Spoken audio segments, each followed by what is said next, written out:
Boa noite, pessoal. Aqui é o professor Paulo Silva. Este é o meu canal de história, né, que começou antes. Então, neste vídeo de hoje, gente, apesar do calor, né, eu vou fazer algumas limpezas de livro, né, já que o meu canal é um canal de história, literatura e, obviamente, a gente fala de livros também, tá bom? E aí eu apresento o meu acervo, parte dos meus livros queridos, né, que eu tenho aqui no meu acervo, tá? Então essa provavelmente será uma primeira parte, talvez uma outra ocasião faça uma segunda parte, tá bom? Então aqui eu vou mostrar para vocês os livros que eu tenho do grande historiador Eric Hobsbawm, tá, gente? Eric Hobsbawm, como vocês podem ver aqui, ó, neste livro aqui que eu peguei o primeiro, tá? Ele foi um grande historiador britânico, tá, gente? Ele viveu quase 100 anos, tá? Isso que é uma coisa incrível, né? A longevidade que ele teve, né? E o Eric Hobsbawm, ele é um historiador, tá? Porque a pessoa morre, mas a obra fica, né? Que ele viveu entre 1917, né? Ele nasceu em Alexandria, no Egito, e ele faleceu no Reino Unido, tá? Tá bom? Então ele foi um historiador britânico, a família dele era de origem judaica, é uma história bastante interessante na história de vida dele. E eles tiveram que fugir da perseguição do nazismo, né? E aí ele acabou indo parar na Inglaterra, né? E aí ele se tornou um dos maiores historiadores do século XX e início do século XXI, tá bom? Na época que eu fazia faculdade, o livro que mais se falava dele, né, do Eric Hobsbawm, era sem dúvida alguma, talvez tenha sido o mais conhecido deles, né? É o livro Era dos Extremos, tá? Que até pouco tempo caiu em todos os concursos públicos referentes à história, tá bom? Vai ter um concurso público agora da Prefeitura de Santos, para aqueles que me acompanham no canal e estão fazendo faculdade de História, tá? Recomendo que façam, tá? Provavelmente vai cair alguma coisa do Eric Hobsbawm, tá, gente? Porque Eric Hobsbawm, como eu falei para vocês, é um dos maiores historiadores do século XX. E o nível de erudição desse camarada, gente, é uma coisa realmente impressionante, tá bom? Ele tem uma linha de pesquisa, né, como a gente fala, de direcionamento, que a gente chama de linha marxista, tá? Mas ele, apesar de ser um marxista, ele não é um marxista, vou dizer assim, bitolado, tá? Ele dá uma abrangência no livro dele, né, na estrutura dos livros dele, que dá uma ideia também cultural, tá, gente? Tá bom? Então ela é marxista, ele foca também na questão econômica, né? Na questão das desigualdades sociais, mas ele também foca na questão cultural, né? Porque ele tem um nível de erudição absurdo. Então, ao mesmo tempo que ele está falando, por exemplo, da quebra da Bolsa de Nova York, ele toca em outros assuntos que estavam ocorrendo naquele momento, né? Da quebra da Bolsa de Nova York, por exemplo, tá bom? Certo? Tá? Então, este provavelmente é o livro mais conhecido do grande historiador Eric Hobsbawm, tá, gente? Chama-se A Era dos Extremos, tá bom? Em que ele fala a respeito do chamado breve século XX, tá? Porque para ele, o século XX se iniciou realmente, né, na prática, com o início da Primeira Guerra Mundial, 1914, tá, gente? E se encerrou já por volta de 1991, na cabeça dele, né, na concepção dele, né, de história, que foi quando a Guerra Fria praticamente se encerrou, né, com o fim da antiga União Soviética, tá bom? Então, esse é o breve século XX na concepção do grande historiador Eric Hobsbawm, tá bom? Então esse é o livro que eu recomendo a todos que gostam de história e querem saber sobre o século XX, ok? Tá? Então, gente, tem outros aqui, né, que eu vou mostrar para vocês, tá bom? Então, ó, o antecessor dele, tá, em termos históricos, do Eric Hobsbawm, chama-se A Era dos Impérios, tá, gente? Ele abrange aí o período da história entre o ano de 1875 e 1914. Então, A Era dos Extremos, que foi aquele livro que eu mostrei depois, ele é continuidade desse livro aqui. Então, aqui ele vai falar do período do chamado imperialismo, tá, gente? Que é um assunto, um conteúdo, né, que a gente fala, a gente falava no ensino médio, né, e até mesmo um pouco no nono ano do ensino fundamental, que abrange, né, terceiro ano do ensino médio, como eu acabei de falar, e nono ano do ensino fundamental. E esse período aí, ele antecede a Primeira Guerra Mundial. E, de certa forma, os impérios, né, a formação dos impérios, a era do imperialismo, neocolonialismo, tudo isso foi como se fosse vou dizer assim, um prenúncio, né? Um incentivo para que tivesse a Primeira Guerra Mundial, tá bom? Porque houve uma corrida em busca de novos territórios, tá? Formação de novos impérios, né? Por isso a Era dos Impérios, tá bom? E formação de colônias, o chamado neocolonialismo, tá bom? A gente vai lembrar, gente, que aí a gente volta na história lá, né? Que antes, no século XVI, XVII, XVIII, até antes de certa forma, antes da Revolução Industrial, o colonialismo, né, ele teve antes um sentido de busca de quê? De metais, né, o chamado metalismo, naquele contexto do mercantilismo, né, que começou com quais países, né, essa busca de novas terras, né, seria Portugal e Espanha, né, e depois vieram os outros, Inglaterra, França, Holanda, né, tá? Esse que é mencionado neste livro aqui, né, do Eric Hobsbawm, ele está falando do período já pós-revolução industrial, né? Então a busca já não era mais só o metal precioso, né?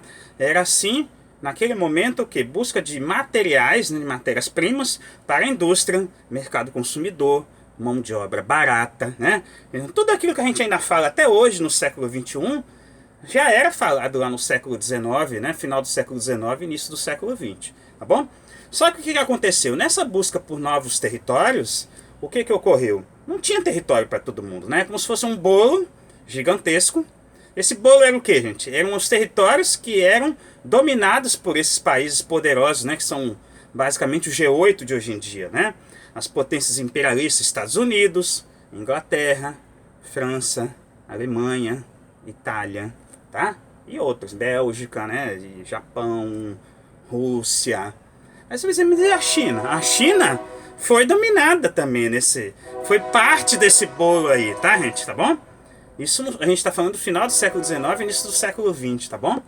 Certo? Também foi parte desse domínio dos países europeus inicialmente e depois dos Estados Unidos e do Japão que chegaram depois, né? Posteriormente também a Alemanha e a Itália que se unificaram depois, então chegaram nos depois, mas depois eles foram tomando o seu espaço também. Como não havia mais, em determinado momento, mas não tinha mais terras para serem divididas entre as potências estrangeiras, então isso foi um dos motivos para que ocorresse a Primeira Guerra Mundial, né?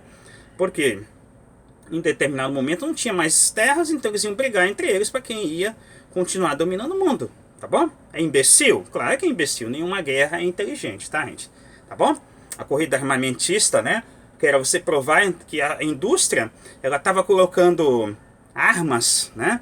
O avanço da tecnologia produziu armas, e essas armas, obviamente, que elas iam ser usadas em algum lugar, por isso que eu sou contra as armas, né? Enfim, mas a gente sabe que algumas profissões é necessário usar arma, tá? A gente não vive no mundo da utopia, né, de Thomas More, tá? Em que você viveria num mundo em que os seres humanos confiam uns nos outros e ninguém mata ninguém, né? E ninguém rouba ninguém, ninguém sacaneia ninguém, não. Aí já seria uma utopia, como a própria obra do Thomas More, né? Ou Thomas Morus exemplifica, tá bom? Mas a corrida armamentista foi uma das maiores burradas, né, que a humanidade produziu e que desembocou, de certa forma, na Primeira Guerra Mundial, 1914, tá bom? Por isso se encerra esse período em 1914, tudo bem? Então, é um outro livro que também cai em concurso público, né, referente à história. Para os estudantes, né, seria aquele período do finalzinho do segundo ano do ensino médio, né, em termos de conteúdo, ou o 8º ano do ensino fundamental, tá bom? Certo? Então recomendo muito também a Era dos Impérios. Daqui a pouco eu vou limpar esse livro também, tirar toda a poeira, né, que está acumulada aqui no livro, tá, gente? Aí você vai dizer assim, mas professor, como é que o senhor limpa um livro, né, gente? Ó, basicamente assim, você vê se tem alguma poeira, né, aí você passa um pano, né, não vai passar pano molhado que você vai estragar, né, tá bom? Você vê se tem algum cupim, algo parecido, graças a Deus os meus livros não tem, tá? Mas já perdi muito livro, tudo bem? Então aí você vai tirar a poeira dele, né? Tudo bem? Se houver necessidade de um pano molhado, algo parecido com isso, mas não jamais álcool, né? Tá? Porque aí você vai manchar o livro. Ou tirar a tinta, né, do livro, tá bom? certo? Bom, vamos ao próximo. Então, o próximo aqui livro, né, é a Era, né, no caso do Capital, tá, gente? Que abrange um período antecedente da Era dos Impérios, né? Então, ele abrange o período entre 1848 e 1875, né? Então, este livro aqui, vou ser sincero com vocês, tá, gente? Este livro aqui, ele é o livro que eu menos li desses que eu já li, tá bom? Mas, professor, mas por que o senhor fala eu menos li? Porque os outros eu já li mais de uma vez, tá bom? Todos esses que eu citei agora há pouco, eu já li mais de uma vez. Este daqui, eu devo ter lido umas 2 vezes, tá? Então, deste aqui, eu preciso ler mais para aprofundar os meus conhecimentos, tudo bem? Então, aqui no caso deste livro, né, A Era do Capital, lendo aqui um trechinho como é que a gente chama? A aba do livro, né? Diz assim, ó, as eras de Eric Hobsbawm constituem o mais relevante trabalho de análise histórica do mundo contemporâneo, tá? Aí eles falam a respeito da coleção, tá? Se a primeira metade do século XIX viu sob os influxos da Bastilha dos jacobinos girondinos de Napoleão, da segunda metade do século Revolução, foi usualmente transposta no plano político para o econômico. A Revolução Industrial deslocou a Revolução Política para o segundo plano. Mas, ao mesmo tempo, o desenvolvimento e a consolidação do capitalismo industrial geraram as condições sociais da Revolução Social, da qual a Comuna de 1871 foi o prenúncio. A Era do Capital se inicia pela extraordinária Primavera dos Povos, provoada pelas barricadas de 1848, quando efetivamente começou a se estruturar a vida política contemporânea. Um proletariado embrionário começava a se automizar, a deixar a indefinida categoria de plebe. Lembra que a palavra plebe vem de plebeu, né, lá da Roma Antiga, tudo bem? Que era um grupo social excluído no início e depois foi se impondo. Para dar início às classes operárias, a classe operária, protagonista a partir das melhores páginas da história do humanismo e da luta pela justiça social. Ao lado dela, surgiram as primeiras modalidades de organizações sindicais, dos partidos, das ideologias, como as expressões de uma consciência organizada das classes sociais. Tá bom, gente? Então, é esse período aí que este livro compreende, tá, gente? Tá bom? Então, das transformações do campo ao acelerado crescimento industrial, dos desdobramentos religiosos, científicos, ideológicos e artísticos, o historiador marxista nos coloca em condições de entender o processo de formação do capitalismo industrial em seu momento constitutivo. Tudo bem, gente? Então, é nesse período aí, né, que ele deixa claro, né, que se formam as ideologias predominantes no século XX, tá, gente? Tá bom? Então, nacionalismo, fascismo, liberalismo, socialismo, comunismo, tá, gente? A gente escuta muito, né? Mas quem não estuda política vai pelo achismo, né, gente? Então é o que a gente sempre fala.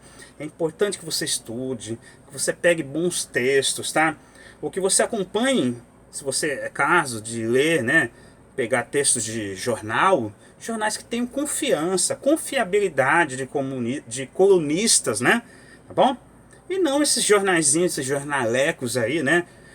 Panfletários, né? Tanto pro lado da direita política, da extrema direita, né? Quanto para a extrema esquerda também, né? Porque a gente tem que fazer uma análise histórica, tá? Quando a gente vai analisar algo que tem a ver com política, a ciência política não é uma piada, não é um achismo, tá, gente? Tá bom? Tá? Por isso que é importante a gente ler mais, tudo bem? Então esse livro aqui, gente, ele trata dessa fase, né, da formação das grandes ideologias que a gente fala até hoje, né? Como eu acabei de falar, né? Comunismo, liberalismo, socialismo, fascismo, né? A gente escuta muito essas expressões, nacionalismo, tá? Está tudo em moda, né? Somente nesses anos do radicalismo que se formou aqui no Brasil, né? Muita gente chamando o outro de comunista, né? Sem nem saber o que significa comunismo, né? Chamando o outro de fascista, sem saber o que significa o fascismo, tá bom? Certo, gente? Então é preciso você estudar para você ter base para poder falar e afirmar e conversar, né, civilizadamente, claro. Mas, gente, sempre pensando assim, né? Um radical não se discute, gente. Não perca seu tempo com radicais, tá? Nada que você vá falar para ele vai funcionar, porque ele já tem um direcionamento. Não adianta, tá? Ele está na caverna. Lembra do mito da caverna do Platão? Então não adianta você achar que essas pessoas, os radicais de carteirinha, que eles vão mudar de opinião, tá bom? Então faça a sua parte, estude para que você não caia nesse obscurantismo, né, que está ocorrendo, infelizmente, em partes não só do Brasil, como do mundo também, né? Você viu o exemplo do Djokovic, né? O grande tenista da atualidade que se recusa a tomar vacina. Você vê que essas ideias, né, que a gente falava antigamente, né? O meu pai falava, né? Ideia de jirico. Essa ideia de jirico, ela é internacional, tá, gente? De ser anti-vacina. Tudo bem, gente? Tudo está dentro de uma ideia de um radicalismo político que fez com que muita gente virasse praticamente um monge medieval, né? Que tinha medo de tudo. É uma paranoia coletiva que a gente está vivendo, tá bom? Infelizmente. Então, é por isso que eu digo, estude mais, leia mais e boas leituras acima de tudo, tudo bem? Esta é uma boa leitura, isso eu recomendo. A Era do Capital, de Eric Hobsbawm, tá bom? Então ela abrange o período de 1848 até 1875, tá? Recomendo muitíssimo também para vocês, tudo bem? Ó, um outro livro, esse já está até um pouquinho amassado, né? De tanto que eu já usei esse livro, tá, gente? Que é o famoso Era das Revoluções.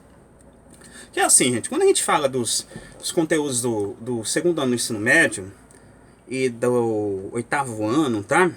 Do ensino fundamental, pelo menos até o momento atual, tá? Este ano agora a gente sabe que vão ter algumas mudanças no ensino médio, a gente não sabe como que essas mudanças vão ser colocadas, tá? Tá bom? Mas até o momento, o assunto de nono ano, ou desculpa, de oitavo ano e de segundo ano do ensino médio se baseia principalmente nesse período aqui da Era das Revoluções, tá? Que segundo o grande historiador Eric Hobsbawm, seria o período que abrangeria de 1789 até 1848, tá? Que é justamente esse período aí da Revolução Francesa, né? Da Revolução Industrial, que começa na Inglaterra, depois vai se espalhando, tá bom? Até, como disse no livro que eu mostrei agora há pouco, né? Até a Comuna de Paris, tá bom? Certo? Então é um período da história da humanidade que mudou definitivamente a história da humanidade de vez, né?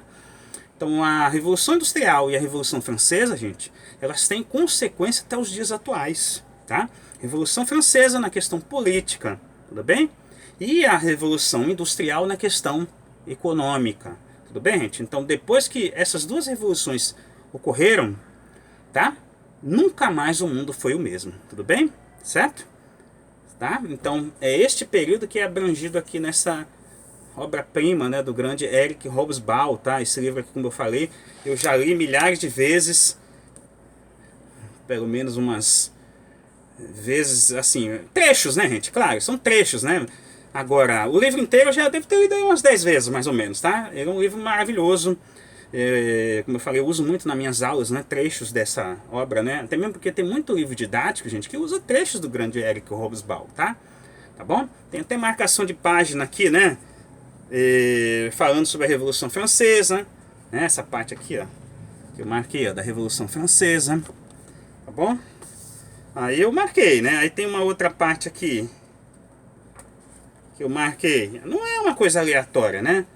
Tá falando sobre o grande Napoleão Bonaparte, tá? Tem uma outra parte que eu marquei aqui que tem o Luís XVI, o rei que perdeu a cabeça literalmente, né? Na guilhotina, tá bom? Certo? É aquele rei que foi guilhotinado, né? Por ser um completo idiota, né? Cá entre nós. Tudo bem, gente? Então, enfim, gente. Então essa revolução, essas revoluções que ocorreram, né, as duas principais, sem dúvida alguma, a Revolução Industrial e a Revolução Francesa.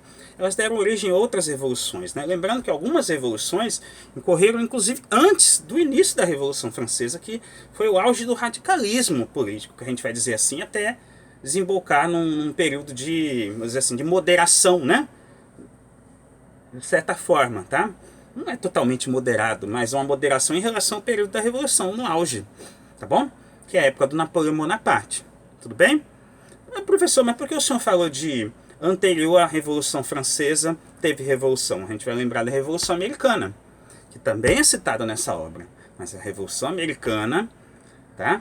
A independência dos Estados Unidos e as guerras que tiveram depois, ela foi de uma ordem muito mais moderada, tá? Do que ocorreu na Revolução Francesa. Tanto que tinha um revolucionário americano, Thomas Paine, né? Que ele foi lá para a Revolução Francesa e foi considerado moderado lá. Tá bom? Nos Estados Unidos ele é considerado um radical. Ok? Tá bom, gente? Então essa obra aqui também cai em concurso público. Provavelmente vai cair no concurso. Eu não sei, não peguei a bibliografia, né? Do concurso de Santos, né? Mas provavelmente deve cair alguma coisa dessa obra aqui, A Era das Revoluções, do grande Eric Hobsbawm, tá bom? Certo? Então recomendo muitíssimo para vocês, tá bom? Esta obra-prima aqui do grande Hobsbawm. Tenho também aqui, gente, os dois livros que eu comprei, que já são posteriores ao grande, a grande obra, né, que é A Era das Revoluções, que é uma reflexão do Eric Hobsbawm sobre a própria história em si, né? É um livro que a gente vai dizer assim, que ele está fazendo tipo uma metalinguagem, né? Ele está analisando a história em si, né? A ciência da história, né? Enfim, ele faz uma reflexão sobre o próprio período histórico em que ele viveu, né? Também, sem dúvida alguma, né? Tá? Aqui são ensaios do grande Eric Hobsbawm, tá, gente? Então eles é uma leitura um pouco mais leve, né? Não tem nota de rodapé, né? Porque a obra do Hobsbawm, ela tem muita nota de rodapé. E aí, aquela pessoa que tem preguiça de ler acaba se assustando um pouquinho, né? Tá bom? Então aqui ele faz uma reflexão sobre a teoria e a prática da história, tá, gente? Então este livro em especial, na minha humilde opinião, é mais para os estudantes de história, tá, gente? Mas a pessoa que gosta de estudar e que gosta de história, vai pegar o livro e vai querer ler, né? Tá bom? Então eu recomendo também, tá bom? Este livro aqui, que é uma reflexão do grande historiador Hobsbawm. Tudo bem? Tá? Também vai estar na minha lista de limpeza, tá? Tem que limpar, porque senão ele vai acabar enchendo de mofo, tá, gente? E esse outro aqui, tá, gente? É como se fosse um resuminho, né? Mas aí é uma entrevista que ele deu para Antônio Polito, né? Para um jornalista, tá, gente? Tá bom? É uma entrevista dele fazendo uma auto-reflexão, né? Do momento histórico pós 11 de setembro, tá bom, gente? Que foi um marco da nossa história contemporânea, né? Recentemente fez até aniversário do 11 de setembro de 2001, né? Deve lembrar, ano passado, setembro do ano passado, fez 20 anos da queda das Torres Gêmeas, né? Daquele assassinato, né? Daquela brutalidade que ocorreu, né? Que tem a ver com o Talibã, tá bom? Osama Bin Laden, certo, gente? Então fez 20 anos ano passado. Curiosamente, em 20 de setembro de 2001, eu estava fazendo faculdade ainda, né? Então eu estava com uma outra vida, né? Então são 20 anos que já se passaram. E aí neste livro ele fala do pós 11 de setembro, né? Ele faz uma reflexão sobre a guerra, a paz, né? Muito legal, tá, gente? Eu acho assim uma leitura bem mais leve também, porque ele vai respondendo perguntas, né? Do jornalista, tá? A ideia de mito nacional, a ideia de nacionalismo, né? O Hobsbawm é um historiador que ele trabalha muito a ideia, muito interessante, né? Da criação das tradições, né? Que são todas dimensões humanas, tá, gente? Tá bom? E o nacionalismo, se você for parar a pensar, é uma criação humana também, né? Baseado em algumas coisas reais, mas de muitas coisas imaginárias no meio, né? Os próprios heróis nacionais, tanto aqui do Brasil quanto de fora, tem muito mito na história deles, tá bom? Certo, gente? Cabe a história desmistificar isso, né? Trazer mais para perto da gente a figura humana desses grandes heróis nacionais, né? Que foram seres humanos como nós somos, né? Com todos os erros e acertos, né? Tá bom, gente? Beleza? Então esse livro aqui, ele é uma entrevista a um jornalista chamado Antônio Polito, tá bom? Do grande Eric Hobsbawm, tudo bem? E, por fim, eu deixei os livros, né, que eles não estão, assim, vou dizer assim, na historiografia tradicional, tá, gente? A gente fala do Hobsbawm, meio que são livros que são pouco comentados, né? Que é o livro que fala sobre os estudos da história operária, tá bom? Do Hobsbawm, certo, gente? Ele estuda a formação e evolução das classes trabalhadoras no período entre o fim do século XVIII e meados do século XX, certo, gente? Então, muito interessante. Ele fala das ideologias, a formação das ideologias no mundo do trabalho, certo?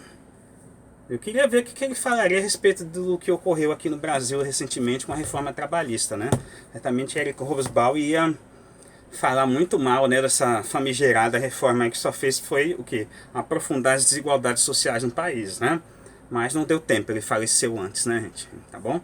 Dessa famigerada aí, terrível reforma trabalhista que nós tivemos aqui. Ele morreu em 2012, a nossa foi finalzinho de 2015, né? Aquela desgraça lá que foi, né, pouco depois, né, do impeachment da Dilma, que aí veio o Temer e apavorou, né, com a reforma trabalhista concluída no atual governo, né, do camarada aí nominado aí, que foi a reforma da Previdência. De fato, o que aconteceu, né? Os direitos dos trabalhadores foram suprimidos, né? Tá bom?